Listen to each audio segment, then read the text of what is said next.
Muito boa noite a todos os irmãos. Espero que tenham passado um dia na presença do Senhor também. E eu gostaria de perguntar se alguém ontem, à noite, antes de se deitar, ainda teve a oportunidade de ler aquelas orações ou assinar ou refletir nelas. Houve alguém que o tivesse feito? Graças a Deus, ou vejo alguém que fez. Eu volto a ler o texto com o qual nós iniciamos, de Êxodo 25, 8, e me farão um santuário e habitarei no meio deles. Mas em primeiro lugar eu tenho que tirar aqui este PowerPoint e pôr o outro. Espero que realmente cada um de nós hoje possa estar na mesma aqui na presença do Senhor. Nós ontem tivemos a oportunidade de refletir, já começar a refletir sobre este tema, o caminho de regresso à presença de Deus, e vamos continuar a nossa caminhada até à presença do Senhor, sabendo que a verdadeira felicidade que nós podemos encontrar depende dessa presença de Deus na nossa vida. Eu gostaria de começar por rever outra vez aquilo que eu penso que é de uma extrema importância, e aquilo que eu vou falar no princípio vai justamente incidir sobre esse grande desejo de Deus para a nossa vida. E aquilo que eu gostaria de falar hoje, eu vou referi-lo várias vezes durante esta semana. Em primeiro lugar, Deus escolheu-me a mim. Eu fiz uma ligeira alteração, mas uma ligeiríssima alteração no texto, porque a irmã White naquela altura escreveu dizendo que era o povo de Israel, mas eu quero dizer que Deus escolheu-me para revelar o seu caráter aos homens, começando aonde? Na minha própria casa. É fácil? Não, não é. Não é fácil. Mas é aqui que Deus quer que eu comece. É na minha própria casa. E eu acredito que todos nós desejamos muito isso. Revelar o caráter de Deus. Em seguida, diz que Deus quer que eu seja uma fonte de salvação. Aonde? Digam. Qual é o nosso mundo? Nossa casa, os nossos mais próximos, como a Laura dizia agora, nessas relações de proximidade. Deus quer que eu seja uma fonte de salvação. Que alegria que deveria ser para a Laura eu ser uma fonte de salvação para ela. Mas que alegria a minha, a Laura ser uma fonte de salvação para mim. E os dois no lar contribuirmos para isso, sermos uma fonte de salvação um para o outro. Isso Deus quer muito na nossa vida. Depois ainda dizia que Deus quer que eu reflita o caráter de Cristo. Por isso mesmo é que o Senhor nos formou à sua imagem e semelhança. Mas nós sabemos que o pecado veio justamente criar uma mancha nessa imagem divina. E que por essa razão o homem anda à deriva sem saber onde encontrar Deus. E depois então referimos que o santuário tem estes dois pontos principais. Este aqui é onde Deus quer que eu chegue como cristão diariamente, e nós iremos compreender um pouco mais à frente como é que realmente podemos estar diariamente na presença do Todo-Poderoso, mas eu não posso ir lá sem passar por ali. E é isto que eu gostaria de dizer aqui nesta imagem que nos mostra a divisão do tabernáculo em si. Aquilo que Deus quer é a minha presença direta ali, para que eu ali conheça, através da lei, o caráter de Deus. E conhecendo esse caráter de Deus, então eu vou refletir muito melhor na minha vida. Mas Deus quer ressuscitar em mim a sua semelhança. Que grande privilégio nosso. Eu ter sido escolhido por Deus, cada um de vocês ter sido escolhido por Deus, para refletirmos o caráter do Senhor. Se Ele nos escolheu, é porque Ele sabe que nós podemos chegar lá. Podemos chegar lá pela sua intervenção na nossa vida também. Mas, volto aqui a referir, este é o ponto principal para nós podermos chegar lá. Este é o assunto que nós iremos tratar amanhã. E lembrem-se, eu disse que nesta primeira parte, o assunto da manhã é aquele que é o mais importante para nós. Mas vou só referir aquilo que eu também ontem disse. Toma muita atenção. Lembram-se disso? Deus dizer a Moisés, toma muita atenção. Faz este santuário exatamente como eu te mostrei no monte. Eu hoje tenho uma versão atualizada. É uma versão Eduardo Teixeira. Não é bíblica, mas não vai de maneira nenhuma contra aquilo que a Bíblia diz. E então diz assim, atenta, pois, Eduardo Teixeira, que sigas o caminho conforme este modelo que te é mostrado na palavra de Deus. Atenta, pois, Jéssica. Atenta, pois, Nanda. Atenta, pois, Anabela. Atenta, pois, Kerlan. Atenta, pois, Jared. Atenta, pois, Jason. Atenta, pois, Becky. E tem aqui um espaço. Eu não conseguia pôr o nome de todos aqui. Mas tem ali um espaço para cada um de vós. E aquilo que Deus está a dizer é, atenta, pois, que sigas este caminho, conforme um modelo que te é mostrado na palavra de Deus. E, meus queridos irmãos, hoje o Senhor quer nos mostrar algo muito importante. Colunas que mostram a Cristo. Por isso, vamos começar a ver a composição do santuário. Em primeiro lugar, havia o tabernáculo propriamente dito. Este tabernáculo, conforme nós sabemos, estava dividido em duas partes. A primeira parte era o lugar santo, a segunda parte o lugar santíssimo, onde se manifestava a presença de Deus. Depois tinha o pátio, e nós sabemos realmente aquilo que era o pátio. Nesse pátio havia uma vedação, que era esta vedação toda que estava aqui assim à volta do tabernáculo. E nessa vedação havia colunas, havia cortinas e havia uma porta. Nós conseguimos ver aqui as colunas na parte de dentro, conseguimos ver a cortina e conseguimos ver a porta aqui.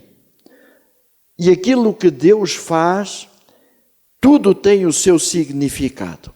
E por isso nós vamos entender esse significado. Mas ainda havia dois móveis também aqui no santuário. Havia o altar dos holocaustos, que era aquele ali, e havia a pia de cobre, que era o segundo móvel que se encontrava nesse caminho para a presença de Deus. Vamos começar a falar das colunas. Nenhum de nós sabe exatamente como eram as colunas. Aliás, nenhum de nós sabe exatamente como era ou como eram as peças daquele santuário. Temos uma ideia, muitas vezes por aquilo que diz a palavra de Deus e às vezes por alguma dedução que possamos fazer. Mas na coluna eu não tenho muitas dúvidas de que realmente seria algo assim, porque era uma coluna.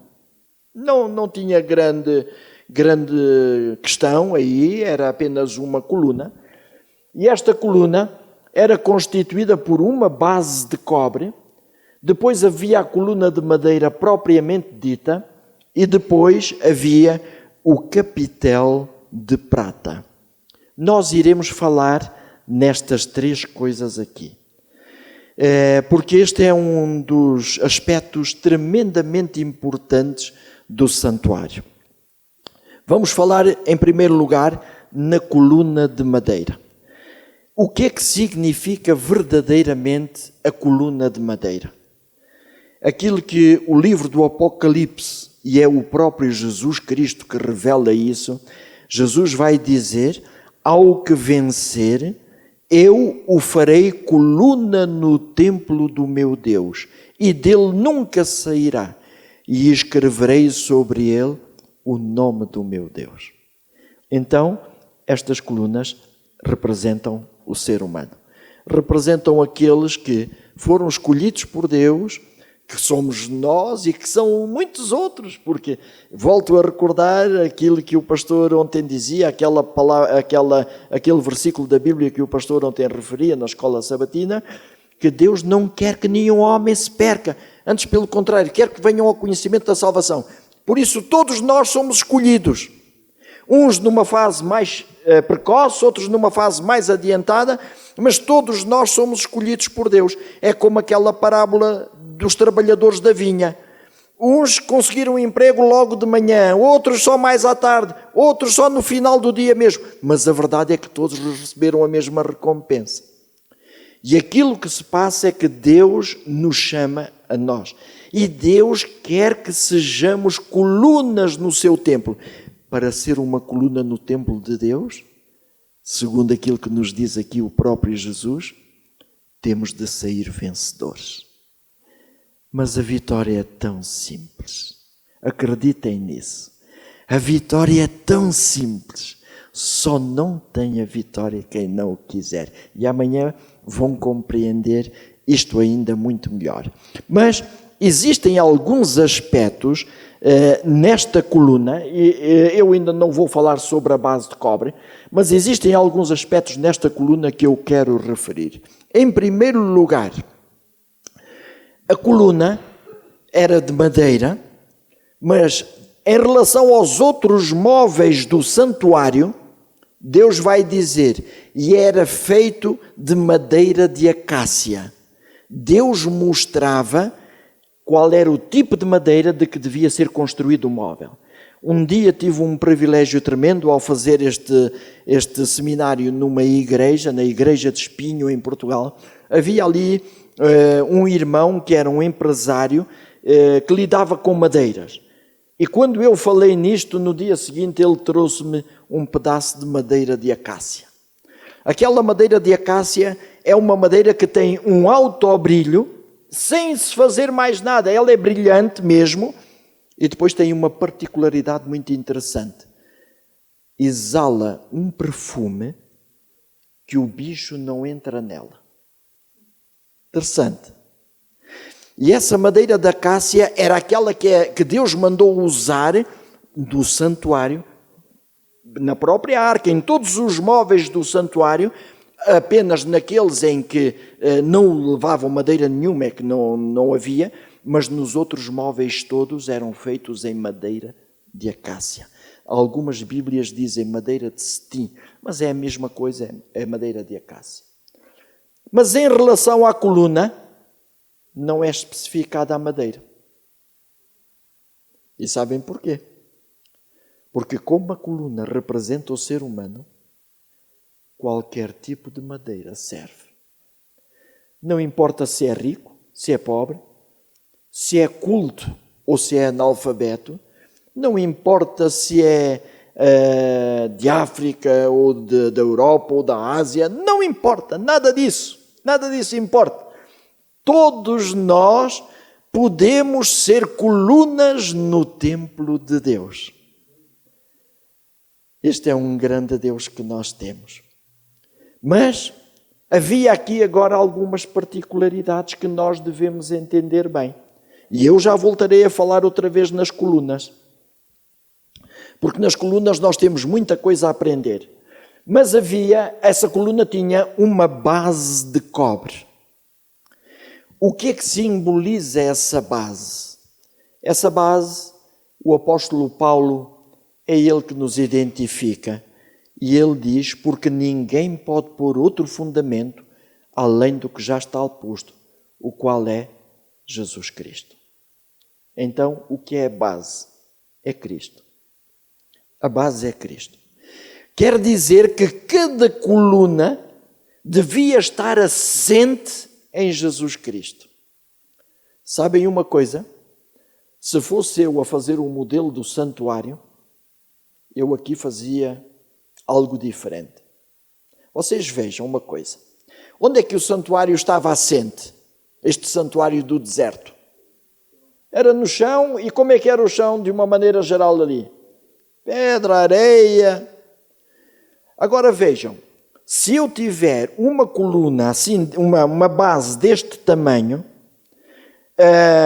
esta base, uma vez que tem areia, pode mexer-se, torcer-se um pouco. Eu então faria uma coisa, faria uma base inteiriça, não é? Em todo o comprimento e em toda a largura, com vários buracos, e então as colunas eram postas ali. Isto era o que eu faria. Mas estava a cometer um grande erro. Porque sendo a base Cristo,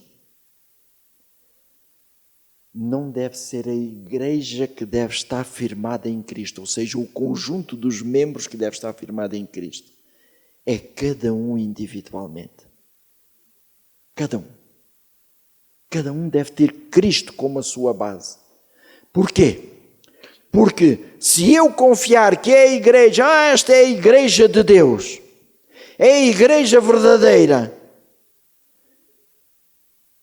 quando os homens que dirigem a igreja falharem, eu vou ser tremendamente abalado. Mas quando o meu pastor, o meu presidente da União, o meu presidente da Conferência Geral for abalado e fizer alguma coisa que não deva, eu, em vez de ser abalado, eu vou permanecer firme, porque a minha base é Cristo. E a minha base sendo Cristo, sabem o que é que eu vou fazer? Em vez de criticar o meu presidente da Conferência Geral, eu vou ter pena dele. E vou dizer, em algum momento este homem se afastou da base e por isso vacilou. Então eu vou estar em muita oração por ele. Isto é aquilo que Cristo quer para mim, aquilo que Cristo quer para ti. Para ti. Que cada um de nós tenha a Jesus Cristo como a nossa base. E a verdade é que depois vem o capitel em prata. O capitel, o que é que significa o capitel? É a parte de cima de uma coluna. Nós temos aqui o exemplo de uma coluna e tem a base também, tem a coluna propriamente dita e depois tem esta parte onde vai assentar depois a viga. Para aqueles que são da construção civil, e com certeza aqui o Jared nos poderia ajudar muito mais a compreender esta situação. Mas, portanto, tem ali o capitel. E o que é o capitel? Vejam bem. O apóstolo Paulo diz, e sujeitou todas as coisas a seus pés, e sobre todas as coisas o constituiu como cabeça da igreja. Quer dizer que cada coluna, cada pessoa individualmente devia ter a Cristo como a sua base, mas também a Cristo como o seu líder. Quer dizer que eu, se quiser realmente ser uma coluna no templo de Deus, além de ter a Cristo como a minha base, eu devo convidar Cristo para deixar orientar a minha vida em todos os aspectos. Que privilégio que nós temos se realmente fizermos isso. Nós, tendo a Cristo como a base, tendo a Cristo como a nossa cabeça, vocês vejam como é que seria a igreja se realmente todos os membros tivessem esta oportunidade de ter a Cristo como a sua base e a Cristo como a sua cabeça.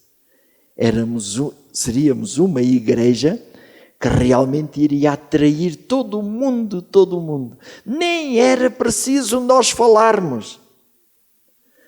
Eu, pessoalmente, sou um dos que estou convencido que a evangelização, conforme nós hoje a fazemos, é um plano de emergência de Deus. Porque nunca foi vontade de Deus que se fizessem estas campanhas de evangelização. E nós vemos em Israel. Se vocês forem ler o Antigo Testamento, eu só encontro lá uma campanha de evangelização em todo o Antigo Testamento. Pode haver mais, mas eu só encontro uma. Foi a campanha do Jonas. E que campanha, não é? E que campanha. Mas é interessante que ele faz aquela campanha e tem resultados espantosos e depois ficou triste por causa daqueles resultados todos. Meus queridos irmãos, e eu voltarei a falar nisto. Eu vou dizer-vos que a grande vontade de Deus era que o povo de Israel estivesse tão intimamente ligado ao Senhor que as bênçãos de Deus viriam sobre o povo de uma forma tal que todo o mundo iria conhecer isso. E reparem, naquela altura, sem televisão, sem internet, a rainha de Sabá, a mais de 1000 quilómetros de distância, conhecia o verdadeiro Deus de Salomão. E foi lá. E disse: eu queria ver se aquilo que eu ouço na minha terra corresponde à verdade. Como é que é possível que a mais de 1000 quilómetros de distância ela viesse a saber do grande Deus de Israel? Oh, meus queridos irmãos, aqueles que vivem à nossa volta iriam conhecer o verdadeiro Deus se nós tivéssemos a Cristo como a nossa base e a Cristo como a nossa cabeça. Eu vou falar, antes de falar das cortinas propriamente dito, eu vou mostrar-vos aqui uma curiosidade muito importante. Quando nós temos aqui as cortinas, reparem, eu não sei se conseguem ver daí dos vossos lugares, com certeza deve ser difícil ver, mas o que é que nós vemos? Vemos a coluna? Não, a coluna está tapada pela cortina. O que é que nós vemos? Era o capitel e a base. Eram as únicas coisas que eram vistas. Porquê? Porque eu não devo ser visto. Quem deve ser visto em mim é Cristo. Por isso mesmo, tem estas cortinas. E o que é que eram as cortinas? A Bíblia diz-nos que eram cortinas de linho fino. O linho fino representa a justiça de Jesus Cristo. Então quer dizer que cada coluna deveria estar revestida pela justiça de Cristo.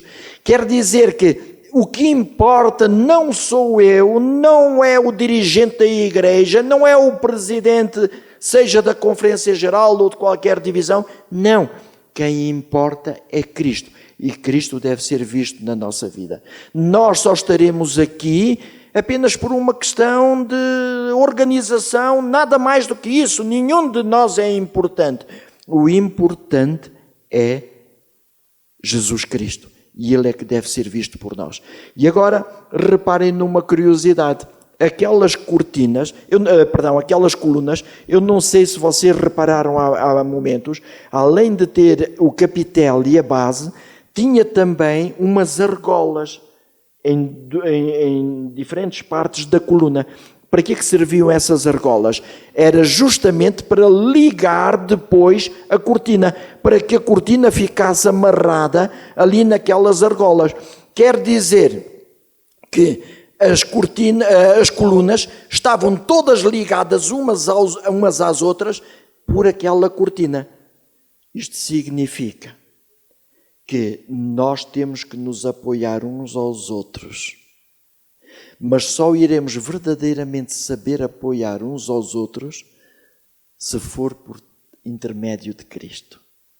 Se não for Cristo, nós vamos facilmente ver os defeitos todos uns dos outros. O pastor Wolf vai ver os meus defeitos e vai dizer: este homem afinal não é de muita confiança. Porque é verdade. Nós, na nossa vida, temos coisas que nunca gostaríamos que ninguém soubesse, porque são coisas que mostram a nossa verdadeira natureza, mostram a nossa pecaminosidade, mostram as nossas incoerências. Mas quando eu estou ligado por Cristo, eu vou dizer, se eu vejo agora um defeito no Jason, eu vou dizer: olha, é outro irmão que necessita da justiça de Cristo a cobri-lo. E eu não vou ficar de maneira nenhuma desanimado por ter visto um defeito na vida do Jason. Sabem porquê? Porque na minha vida também os há. Eu também necessito de estar coberto com a justiça de Jesus Cristo. Então, nós temos que nos suportar uns aos outros. Temos que mostrar que realmente nós todos estamos nesta terra. E posso dizer-vos, meus queridos irmãos, quão bom seria se todos nos pudéssemos ajudar assim mutuamente. Eu vou contar-vos uma pequena história.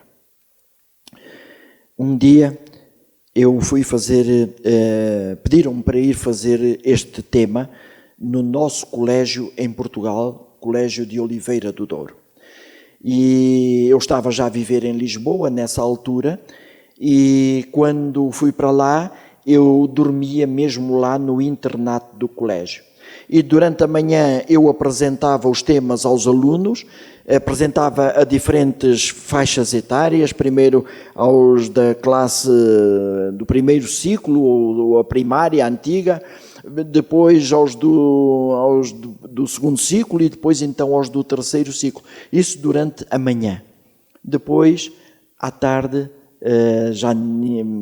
havia as atividades normais da escola, e à noite eu ficava lá hospedado no internato. E vários jovens queriam à noite vir falar comigo. Pronto, empatizaram comigo naquela altura. Eu também tenho que confessar que durante a parte da tarde jogava futebol com eles, e então eles empatizaram comigo por causa do futebol. E então eles vinham lá, e havia um jovem, sobretudo, que me dizia assim: pastor, sabe o que é que eu mais gostaria de ser? E eu disse: diz-me lá. E ele disse: gostaria de ser pastor. E eu disse: olha, então prepara-te bem, porque Deus está a necessitar de homens, de jovens bem preparados para poderem ser uma mais-valia para a igreja. Entretanto, passado um ano, eu voltei àquele colégio porque participei num seminário de evangelismo, e quando estava lá nesse seminário de evangelismo, a determinado momento, sentimos que houve alguma coisa estranha ali no colégio. Havia um rebuliço muito grande, falava-se nos cantos, alguma coisa tinha acontecido. Depois viemos a saber que 2 jovens que já tinham estado no colégio há muitos anos vieram ali visitar os amigos que ainda tinham lá. Só que não vieram sozinhos, trouxeram droga com eles. E então vários experimentaram a droga, e entre eles estava esse jovem que me tinha dito que queria ser pastor. O colégio reuniu, alguns jovens foram expulsos, outros jovens foram expulsos apenas por 3 dias, e entre esses estava esse jovem. E quando eu soube daquilo, eu comecei a orar por aqueles jovens. E a determinado momento, ao fim dos 3 dias, alguns daqueles jovens regressaram, e entre eles estava esse jovem. E agora reparem, eu estava a viver ali no internato e ele vivia também ali. Reparem, quando nos cruzávamos, o que é que pensam que ele fazia? Quando nos cruzávamos, o que é que pensam que ele fazia? Baixava a cabeça. Era isso mesmo, Jason? Baixava a cabeça. Ele não se queria confrontar comigo. Um ano antes tinha-me dito que a coisa que mais gostaria era de ser pastor. E agora, ali, e várias vezes nos cruzamos e ele baixou. E eu pensava assim: eu tenho que ajudar este jovem. Como é que eu vou fazer? Como é que eu vou fazer? E a determinado momento, eu entrei no corredor, aquilo para aqueles que conhecem o Colégio do Livrador, tem um corredor grande e depois tem quartos. Eu vivia logo no primeiro quarto e ele vivia num dos últimos, estava num dos últimos. E quando eu entrei no corredor, ele vinha a sair do quarto. Já vinha uns passos à frente. Eu entrei, ele viu-me e ele voltou atrás. Devia-se ter esquecido de alguma coisa lá no quarto e voltou atrás a ir buscar. E eu aí compreendi que ainda melhor eu tinha que o ajudar. Bom, eu vinha a subir a escada depois e ele vinha a descer. Aí ele não tinha maneira de fugir. A única coisa que ele fez foi baixar a sua cabeça. E eu cheguei ao pé dele e agarrei-lhe assim no ombro e disse: olha, eu preciso falar contigo. Vamos nos encontrar depois do almoço? Está bem? Depois do almoço, vimos ter aqui esta sala, que era a sala das nossas reuniões. Vens ter aqui esta sala e nós vamos falar um pouco. Eu sou uma pessoa que tem um grande defeito em relação à comida, como muito depressa.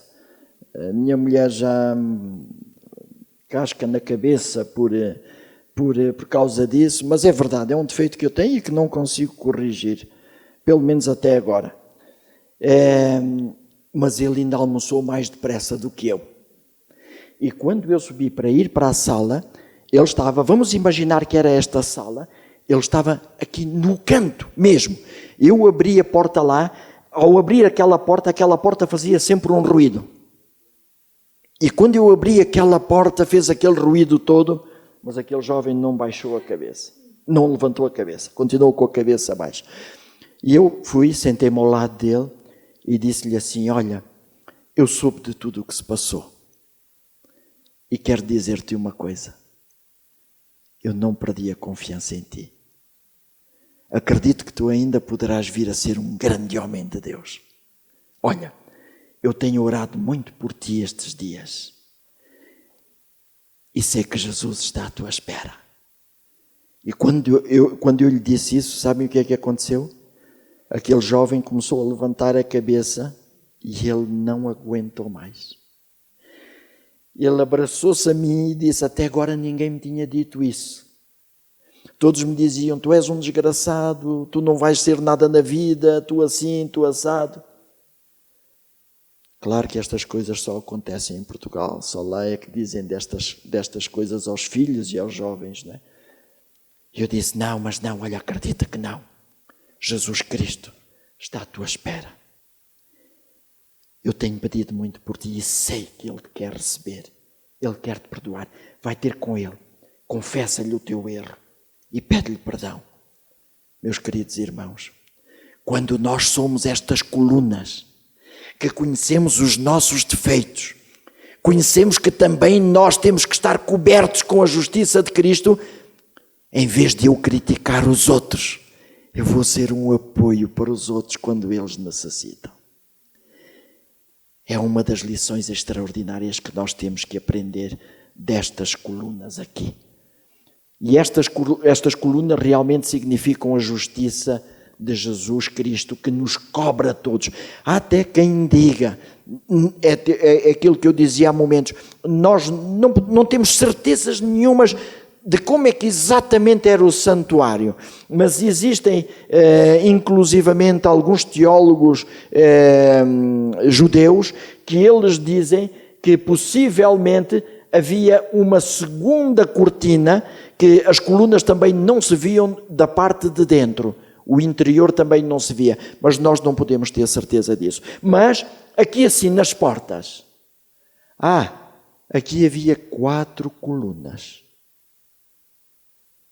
E essas colunas, claro, quando abriam as cortinas, elas eram visíveis. Então quem que seriam estas colunas? Podemos dizer assim, estas colunas representam os dirigentes da igreja. Pode ser, pode não ser, não sei. Mas eu não vaticino nada de bom se representar os dirigentes da igreja. Sabem porquê?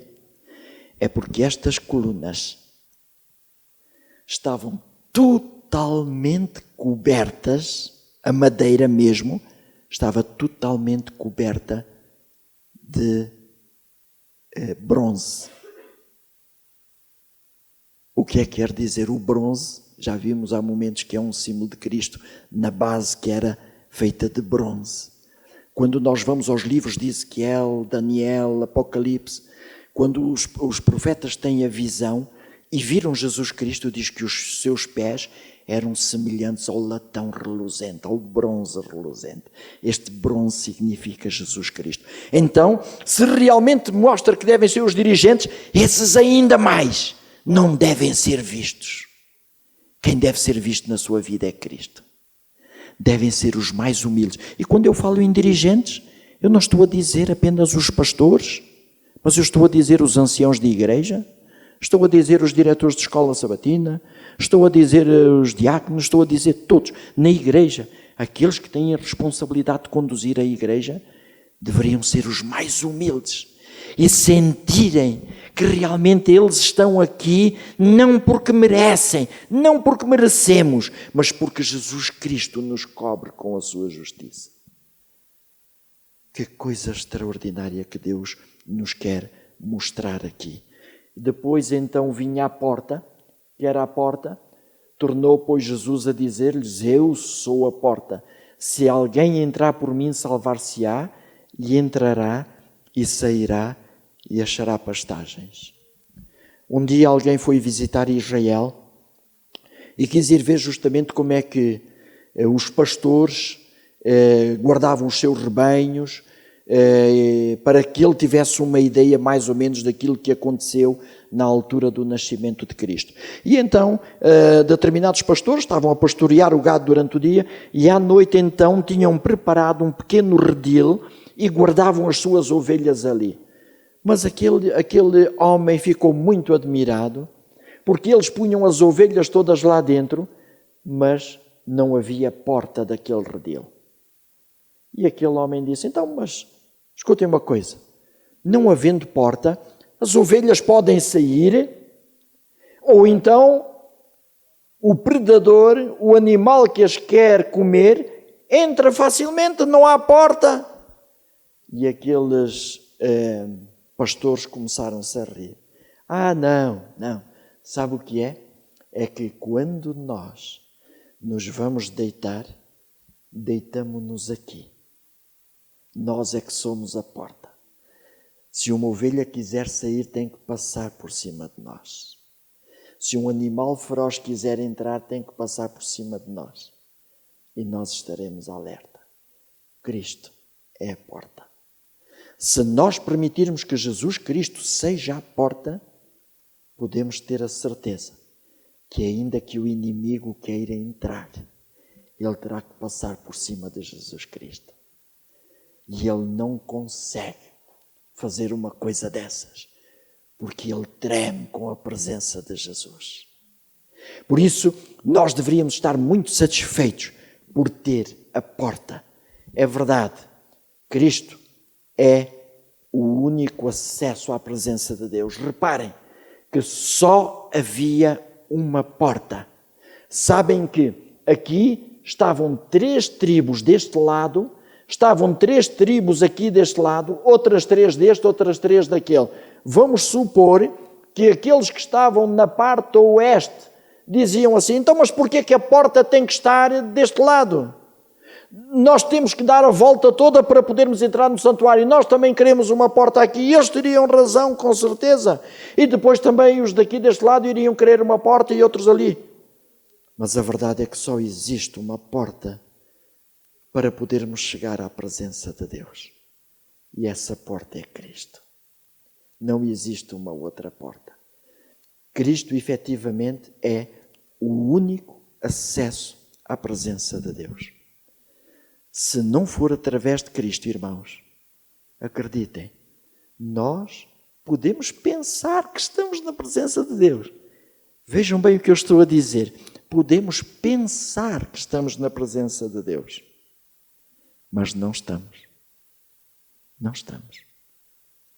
Na presença de Deus, só se for por intermédio de Cristo. Só se for pelos méritos de Cristo. Amanhã, nós iremos ver de uma maneira muito particular o que é que isto significa. Só através de Cristo é que nós podemos chegar à presença de Deus. E hoje terminamos com a nossa oração. Bom Deus, muito obrigado porque queres fazer de mim uma coluna no teu templo. O teu convite para ter Cristo como a minha base e como guia da minha vida é uma prova da verdadeira confiança que depositas em mim. Senhor, abre a minha mente e o meu coração para te conhecer melhor, para que através da minha vida os outros te possam ver a ti. Obrigado, Senhor, porque me queres cobrir com a tua justiça. Obrigado por me mostrares que se estiver coberto pelos méritos de Cristo, poderei ser um maior apoio para os que comungam comigo no dia a dia. Senhor, quero comprometer-me contigo hoje mesmo a procurar a porta cada dia, porque quero muito estar na tua presença. Querem assinar esta oração, meus irmãos? Eu pessoalmente também quero. Peço à organização e ao pastor que me deem autorização para contar mais uma pequenina história. Não posso? Este tempo já é de graça, está bem? Mas eu penso que é uma história que nos vai ajudar muito. Que vai refletir um pouco aquilo que se passa na nossa vida, como poderemos ser essas colunas que mostram a Cristo. Quando eu estava no distrito da Guarda, tinha várias igrejas sob a minha responsabilidade.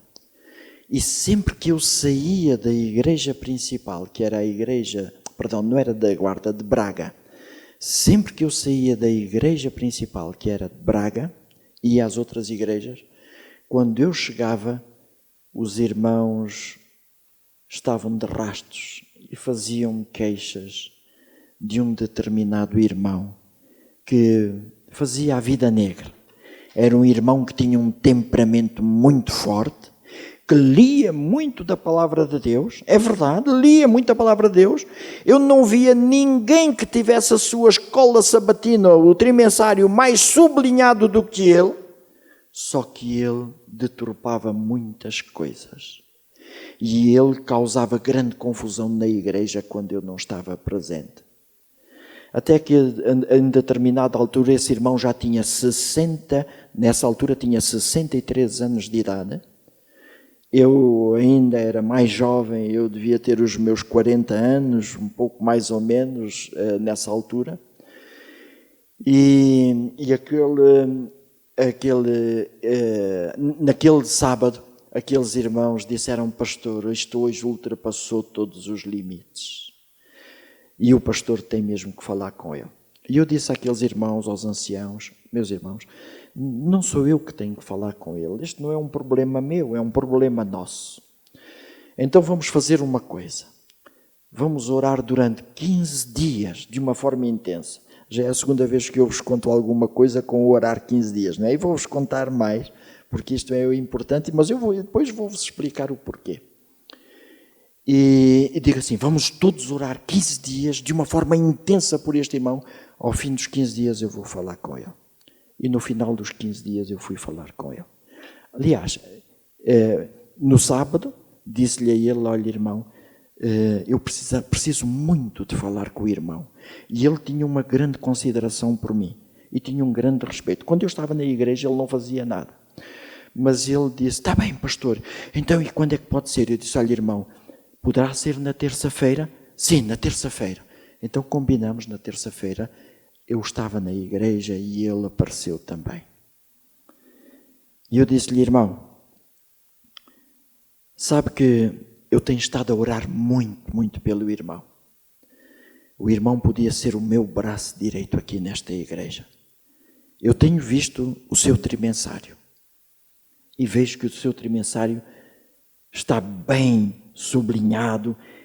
A mim dá-me a entender que o irmão estuda as coisas como deve ser. E o irmão podia ser o meu braço direito aqui nesta igreja. Mas o irmão sabe que não tem sido. Pois não, irmão? E eu sei, irmão, que o irmão tem causado alguns problemas aqui assim. Mas eu estou aqui em nome do Senhor, porque o Senhor o ama muito. E o Senhor quer estar ao seu lado, porque o Senhor confia em si. E quando eu lhe disse isto, aquele irmão de 63 anos de idade começou a chorar. E ele disse-me: pastor, eu sei que eu sou um rebelde, eu sei que na minha vida eu procuro sempre a confusão e a rebelião. Pastor, por favor, ajude-me, pastor, por favor, ajude-me. Eu vou lhe dizer mais, pastor, se a minha família não está na igreja é tudo culpa minha, porque eu não dou exemplo à minha família. E aquele irmão não parava de chorar. Com 63 anos de idade, ele era oficial do tribunal. E por isso aprendeu também a ser um pouco mais duro ainda com as questões de tribunal. E eu disse: meu querido irmão, eu estou aqui para ajudá-lo. Mas eu vou ter que dar algumas orientações ao irmão. Pastor, diga-me o que quiser, diga-me o que quiser. E eu disse: não, irmão, não é o que quiser. Durante estes últimos tempos eu tenho orado muito por si. Eu venho aqui em nome do Senhor, não é para lhe dizer aquilo que eu quero, mas é para lhe dizer aquilo que eu penso que é o Senhor que quer. Meus queridos irmãos, sabem o que é que aconteceu? Aquele irmão mudou radicalmente de atitude. E passados poucas semanas, a família dele viu a mudança que operou nele e falou com ele a dizer que queria que eu fosse lá à casa para estudar a Bíblia.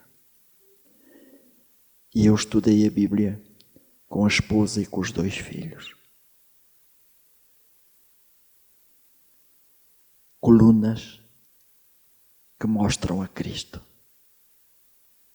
O Senhor hoje quer que cada coluna que está aqui mostre Cristo no nosso mundo. A confiança que Deus tem em vocês é muito grande. Acreditem nisso. Se eu não conseguir transmitir nada mais, fixem isto. Cada um de vocês é muito precioso aos olhos de Deus. E ainda que haja coisas terríveis na nossa vida, que tivéssemos feito como este irmão. Ele, passado pouco tempo de eu sair de Braga, isto foi no meu último ano de Braga, passado pouco tempo de eu sair de lá, ele contraiu um câncer e morreu desse câncer. Mas eu ainda fui visitá-lo ao hospital e eu dizia-lhe: como é que está a sua confiança em Deus, meu irmão? E ele dizia-me: ó pastor, muito firme, muito firme. Ó meus queridos irmãos, colunas que são cobertas pelos méritos de Cristo vão ser um apoio uns para os outros. Em primeiro lugar no nosso mundo, na nossa família direta. Depois naqueles que estão à nossa volta, naqueles que a Laura falou, relacionamentos de proximidade. Que Deus nos abençoe, que Deus nos ajude. Hoje eu vou pedir que cada um de nós, em silêncio, vou pedir à Jéssica que possam distribuir já as orações, Jéssica e Jason, e vou pedir que cada um de vós em silêncio leia essa oração e depois vou pedir ao pastor que venha aqui à frente e que ore por nós, agradecendo a Deus por esta maravilhosa oportunidade que Deus nos dá de sermos colunas no seu templo e que por isso mesmo essas colunas podem ser um apoio tremendo. Em primeiro lugar, nos nossos próprios lares. Em segundo lugar, depois com todos aqueles por quem estamos envolvidos. Meus queridos irmãos, eu dou-vos 1 minuto para lerem então essa vossa essa vossa oração, leiam. Eu talvez vos aconselho a não assinarem agora, mas em vossa casa lerem outra vez e então aí a sós com Deus, com algum tempo mesmo, poderem refletir nisso e nessa altura, se for o vosso desejo, então assinar. Eu vou pedir ao pastor que ele venha aqui à frente, que dê realmente esse minuto e depois que termine com uma oração. Oremos. Nosso Deus, que mensagem maravilhosa que nos ajuda a entendermos o quanto queres que nos firmemos em Cristo para todas as coisas. Ajuda-nos, Senhor, hoje a entendermos a importância de termos a nossa vida, nossos atos, nosso caráter coberto com a justiça de Cristo, com as vestes da justiça, as vestes da salvação. Que sejamos, Pai, todos nós, de maneira individual, colunas no Teu templo. Que sejamos realmente, Senhor, pessoas que vivam contigo, de maneira que qualquer um verá que Cristo vive em nós. E de maneira especial, também te pedimos pelos líderes da igreja, porque muitas vezes eles estão aqui à frente, eles são vistos, são observados, e que esses líderes, todos nós, como líderes, estejamos não revestidos do eu, do orgulho, da autossuficiência, mas revestidos unicamente de Cristo.